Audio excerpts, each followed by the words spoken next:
including an area called Admiralty, and an area called Mong Kok, and then also Causeway Bay. Now, to give you an idea of where these three areas are, now this is the entire Hong Kong, okay? This is the Hong Kong Island. This is where the airport is. This is Kowloon and New Territories. And the three areas that I was talking about, they are in the hearts of Hong Kong, okay? So let me enlarge this part. So essentially, we have to occupy area in here, here, and here. And I'm going to focus on the major area because, you know, this is close to Central, which is the commercial district of Hong Kong. This is also where the government headquarters is. And the area that people are occupying is the major highway in Hong Kong. So it's basically blocking all traffic, okay? And then 2.5 months later, you know, our government actually, they are very patient. They realized that they could not use force anymore. And they are also very good at, you know, assembling a media war, you know, because some people in Hong Kong, they are indeed becoming impatient because, you know, that is, the Occupy movement is really causing losses to our economy as well because, you know, things are not moving ahead during the 2.5 months. And eventually, on the December the 11th, you know, it's with consensus, you know, the government came and then they demolished all the occupied the tents and the resources and things like that. So they cleared the place. Okay, so that's the background. Okay, let me tell you why I was, you know, I would be interested in this. You know, I to be honest, I broke into tears when they started firing tear gas at students because, you know, I was actually having dinner with my family in a restaurant, and then when I saw what happened on the TV, I cried in the public. You know, I'm a grown man, but when I realized that my students were all there, you know, I could not really help. So in October, I actually, this is actually my tent, but set up by my sister-in-law. So my wife and I, we went there. It's very interesting. As soon as I stepped into the area, so I was curious. I was really looking around to see what's happening. And then I saw this photo booth, okay, is professionally set up with a MacBook, you know, professional lightings and all this. And then I was just casually, really, that was 1 minute after I walked into the area, I casually asked my wife, I said, oh, I wonder how much it's going to cost to take a picture there, because I was thinking about taking a picture to prove that I was there. And then, before I could finish my sentence, okay, two voices yelled at me. One came from my wife, the other one came from a lady that I didn't know. She just happened to walk by me. And somehow, I don't know how they were able to synchronize. They said, nothing would cost a dime in the occupied area. Everything is free. And that was a new concept to me. Okay? So that's why I became more curious, and I started to look at, you know, what's happening in the occupied area. But before I move on, I will have to, you know, give you a context of what I'm going to talk about as well. And I think an important context is what a prototypical Hong Kong person looked like. Okay. Now my students here might not agree with me, but actually that's how many other people would look at a typical Hong Kong person. We are materialistic, you know, we love money, you know, because money can buy us luxury, and, you know, I don't think I have to introduce what BMW, Rolex, and, you know, XOs and so on. People in Hong Kong are very efficient. We work very hard. In fact, I think we work too hard because we believe that time is money. We never have enough time. We hope to have 48 hours per day. And that is why we work very hard. We work first, we work very hard. I hope my students would study very hard as well. And we work hard, we study hard, and then we party hard as well. Okay, this is typical of Hong Kong people. Hong Kong, well, is the second, I was told, is the second most densely populated place in the world. Okay, we are surrounded by people. If you haven't been to Hong Kong, I invite you to come to Hong Kong. Go into our subway, then you'll realize that you are surrounded by people. you're like a jardine in a box, okay? But a lot of time, we're actually quite lonely as well. And many people do not even say hi to their next door neighbor. So this is a dilemma for Hong Kong people. We live in such a crowded place, but sometimes we don't know what's happening next door. Hong Kong people in general are indifferent, are apathetic to politics, okay? Because I only want to make a living. Don't bother me with politics. That's the general mentality of Hong Kong people.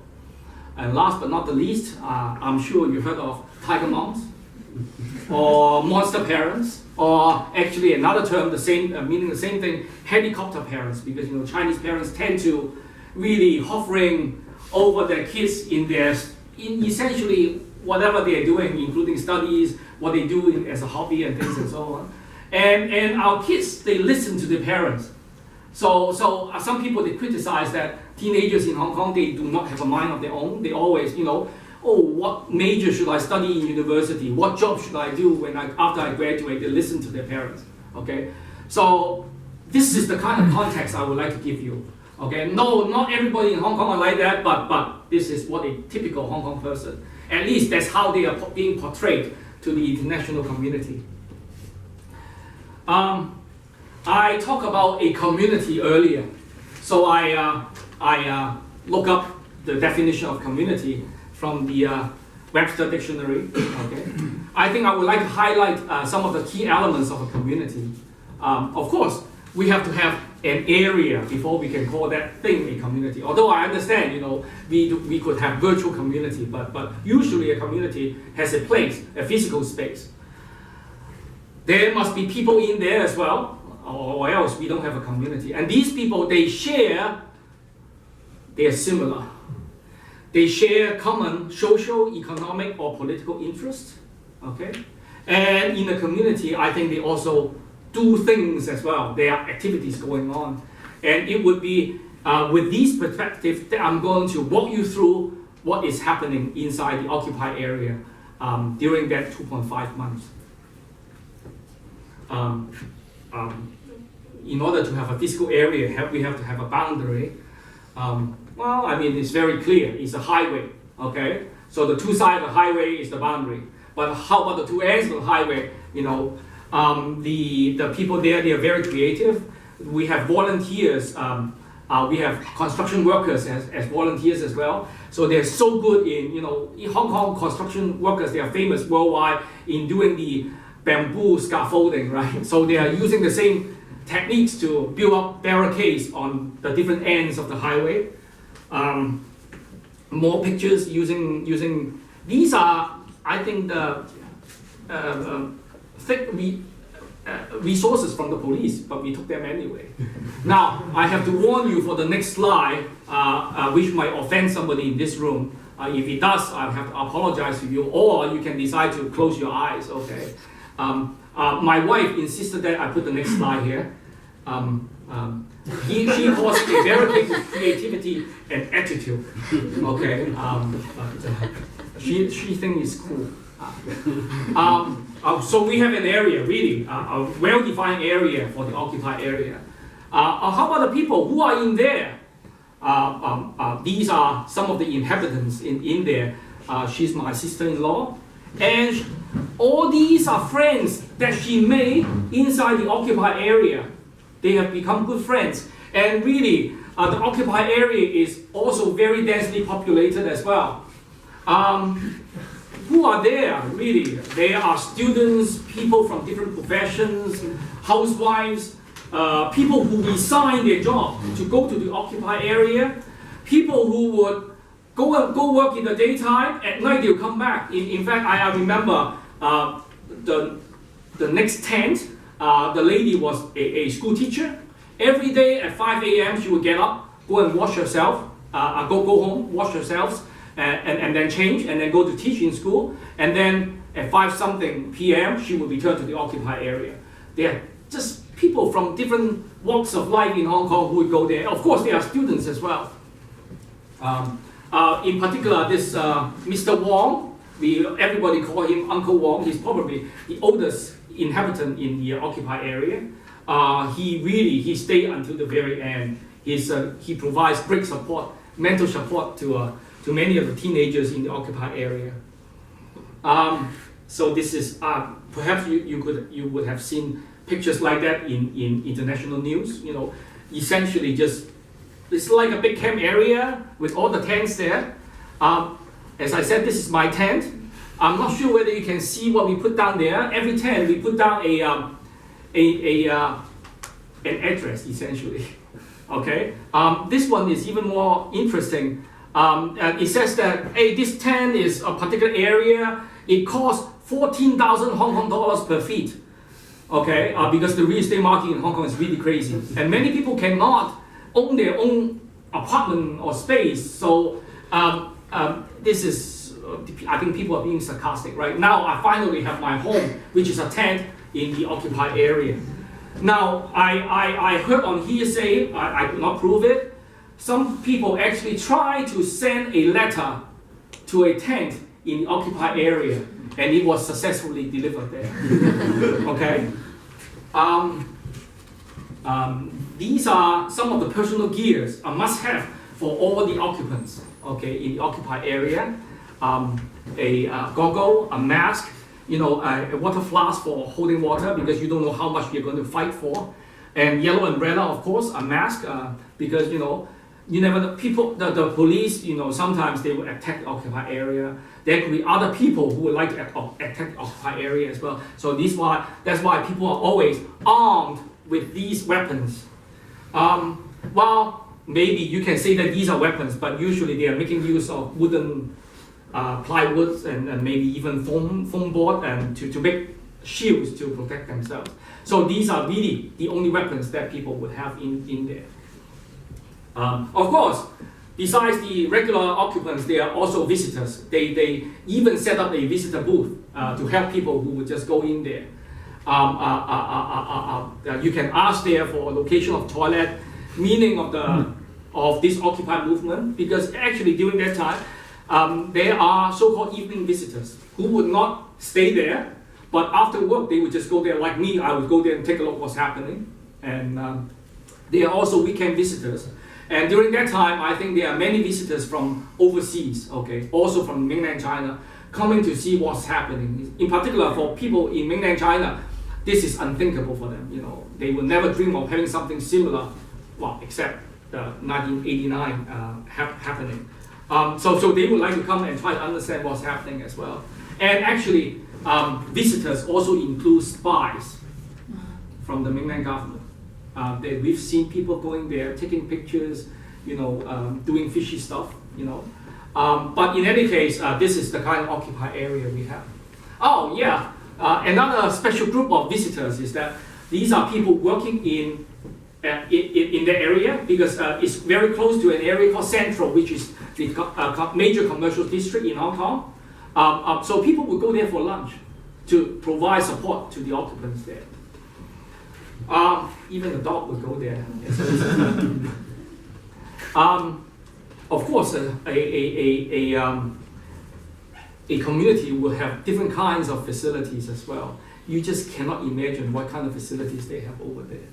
Well, of course, they have first aid stations because there could be injuries of various kinds that could happen naturally or unnaturally because of attack by other people. There are special areas to help people to clean up if they are, injured by pepper spray. That is quite painful. There are also supply stations. Now, this is very interesting. The supply stations rely on people's donation, but it's made very clear that no cash. Don't give us money. So people like us, every day, we would just buy, it depends on my mood and how much money I have in my pocket. People just bring supplies over there. It could be food, it could be water, it could be, tissues, whatever. The necessities for people living in the area, okay? This is a public washroom inside the occupied area. And it could be cleaner than the washroom of many people in Hong Kong. And with all the supplies in there, toothbrush, toothpaste, and actually for the ladies, they even have masks to for their skin care. Everything. You just cannot imagine what is available in there. Okay. Shower facility. Now this is interesting. Okay. So this guy is. People live there in the occupied area, but today it is so important. I mean, our mobile phone is so important. But there's certain life to the battery. Okay, so they set up a cell phone recharging station, and again, it's free of charge.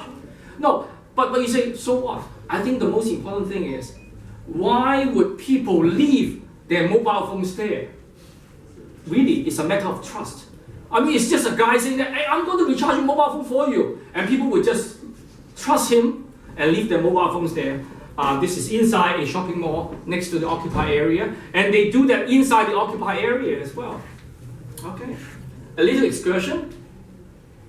You see what's happening? There's 2 Hong Kong dollar bills, $100. No, it's not a lot of money. Is how much would that be? 30, 25, 30 US dollars. It's not a lot of money. But let me tell you a story that happened last year. A security truck. A security truck is, to help our bank to transport cash. Okay. Somehow, one of the door of one of the security trucks, the door, I don't know whether it's a mechanical problem or what. The door got swung open, and all the cash inside the security truck got somehow dropped to the highway in Hong Kong. Okay, and that was big news in Hong Kong because people just stopped their car in the middle of the highway. Actually, one guy, he was in a taxi. He asked the taxi driver to stop the taxi in the highway so that they would go down and grab all the cash they could see on the highway. Okay, but inside the occupied area, somebody dropped 200 Hong Kong dollars there, and instead of somebody picking it up, they put a note saying that they're waiting for the owner to come and find the cash. Okay. Now, I'm not saying this is one example, but it tells you something about the value system of people inside the occupied area. Now, this is very interesting as well because we have also many students coming to joining the Occupy movement. They might not be able to stay overnight, but they would be there. They would go there after school every day. Okay. But of course, the adults wouldn't want them to just go and go there. They make a so-called study area for the students to go there and do self-studying, work on their homework and assignments and so on. In the daytime, they study hard at night as well. Okay, with all the lightings and all the furniture you see in there, they were made by volunteers. Okay, and I'm going to talk more about that. Okay, they really work very hard. In fact, they work harder when they were in school for some reason.